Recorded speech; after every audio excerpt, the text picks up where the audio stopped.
அஸ்ஸலாமு அலைக்கும் வரஹ்மத்துல்லாஹி வபரகாத்துஹு. இப்போது நமக்கு மொஹரம் மாதம் வந்துருச்சு. இந்த மொஹரம் மாதம் அப்படிங்கிறது இஸ்லாத்திய புத்தாண்டாக நம்ம கொண்டாடுகிறோம். அதாவது ஒவ்வொரு வருடமும் நம்மளுடைய ஆயுள் காலத்துல ரொம்ப ரொம்ப முக்கியமானது. அதுல பாத்தீங்கன்னா மொஹரமை கொண்டுதான் நமக்கு புது ஆண்டே தொடங்குது. மொஹரமை கொண்டு தொடங்குறதுக்கான நிறைய காரணம் இருக்கு. அதை பத்தி நம்ம தனியா பார்க்கலாம். இது ரொம்ப தியாகம் நிறைந்த வரலாறு. மத்த மதத்துல மத்த நாட்டுல எல்லா விஷயத்திலையும் கவனிச்சு பாத்தீங்கன்னா புத்தாண்டு அப்படிங்கிறது ஒரு கொண்டாட்டமா மட்டுமே போகும். ஆனா இது நமக்கு தியாகம் நிறைந்த வரலாறாக நம்மளுடைய மொஹரம் அப்படிங்கிறது ஆரம்பிக்கப்படுது. இப்ப ஆரம்பிக்கக்கூடிய வருடம் உங்களுக்கு இனிமையானதா அமையணும், வருடம் முழுவதும் சிறந்ததா இருக்கணும் அப்படிங்கிறதை நீங்க துவா செய்து கொள்ளுங்க.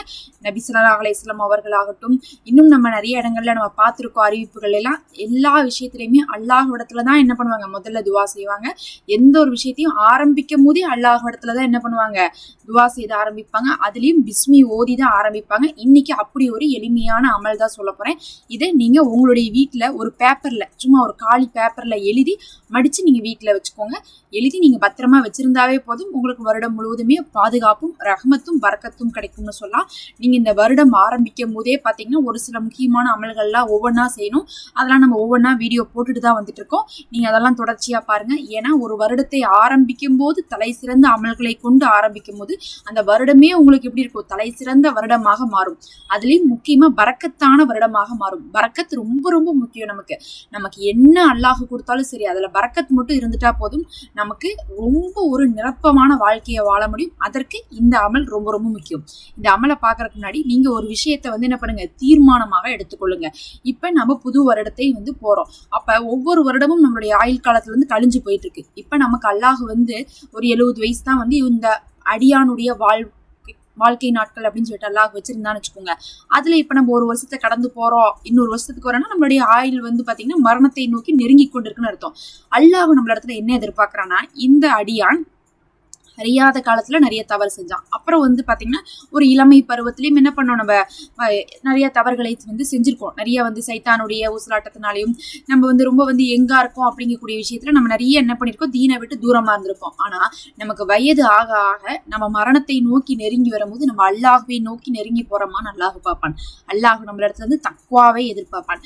தக்வாவை எப்படி நம்ம இந்த முஹரம்ல அடைந்து கொள்வது அப்படின்னு சொல்லிட்டு பாத்தீங்கன்னா, அல்லாஹ் தன்னை யார் பயந்து கொள்றாங்களோ அவங்க தீமையை விட்டு விலகி கொள்வார்கள் அப்படின்னு சொல்லிட்டு அல்லாஹ் சொல்றான். அதனால நீங்க இந்த மொஹரம்ல உங்களுக்கு ரொம்பவே ஏதாவது ஒரு விதத்துல உங்களுக்கே தெரியும்ல, நீங்க இந்த ஒரு பாவத்தை அடிக்கடி பண்ணிட்டு இருக்கீங்கன்ட்டு, அப்படி ஒரு பாவத்தை அல்லாஹ் இடத்துல ஒப்படைத்து மன்னிப்பு கேட்டு அதை இனிமேல் நான் செய்ய மாட்டேன் இந்த புதிய ஆண்டுல இருந்துன்னு சொல்லிட்டு நியத் வைத்து ஆரம்பிச்சு பாருங்க. ஏன்னா ஒரு ரெசல்யூஷன் அப்படிங்கிறது ஒரு வருடத்துடைய ஆரம்பத்துல எடுக்கும்போது அந்த வருடம் முழுவதுமே பாத்தீங்கன்னா அதை செய்த நன்மையை அல்லாஹ் நமக்கு கொடுப்பான். அதை செய்யறதுக்கான உதவியை அல்லாஹ் கொடுப்பான். நீங்க அந்த விஷயத்தை என்ன பண்ணணும், முயற்சி பண்ணி செஞ்சிடணும். இப்படிதான் ஒவ்வொரு வருஷத்துக்கும் ஒரு ரெசல்யூஷன் எடுத்து நாங்க கெட்ட பழக்கங்களை, கெட்ட சில விஷயங்கள், முக்கியமா நம்ம நேரத்துக்கு தொழுக மாட்டோம்னா அதவே நீங்க ரெசல்யூஷன் எடுக்கலாம். இந்த வருடம் நான் நேரத்துக்கு தொழுகையை நிறைவேற்றுவேன், ஃபஜ்ர் தொழுகையை நான் விட மாட்டேன், பொய் பேச மாட்டேன், புறம் பேச மாட்டேன், இன்னும் சத்தமா பேசுறது, சண்டை போடுறது, கோவப்படுறது, இந்த மாதிரி நம்ம இடத்துல இருக்கக்கூடிய ஒரு கெட்ட குணத்தை நீங்க இந்த வருஷம் விடுங்க. நீங்க மத்த அமல்கள் செய்வதை விட கெட்டதை விடுவதுதான் எல்லாத்தை விட மேலானது. அதனாலதான் முதல்ல இதை சொல்றோம். அடுத்தது நம்ம சொல்ற மாதிரி இதை எழுதி வச்சுக்கோங்க. பிஸ்மில்லாஹ் ரஹ்மான் ரஹீம் அப்படின்னு சொல்லி இந்த வருடத்தை ஆரம்பிங்க. அப்ப எல்லாம் என்ன பண்ணுவாங்கன்னு பாத்தீங்கன்னா, ஒரு இலையிலையோ இல்ல காகிதங்கள்லயோ துணியிலோ என்ன பண்ணுவாங்கன்னா இதை எழுதி வைப்பாங்க. இப்ப நம்ம காகிதத்திலே எழுதி வைக்கலாம். என்ன எழுதி வைக்கணும்னு பாத்தீங்கன்னா, பிஸ்மில்லாஹ் ரஹ்மான் ரஹீம் அப்படிங்கக்கூடிய இந்த வார்த்தையை நீங்க எழுதணும். பொதுவா அப்பெல்லாம் பாத்தீங்கன்னா எழுதுனதெல்லாம் ஹரக்கத்தெல்லாம் இல்லாம இருந்துச்சு. அவங்க ஹரக்கத்து இல்லாம எழுதுனாங்க. நாமளும் அதே மாதிரியே எழுதிக்கலாம். இதை 19 முறை எழுதணும். ஏன்னு பாத்தீங்கன்னா இதுல மொத்தமா 19 எழுத்துக்கள் இருக்கு.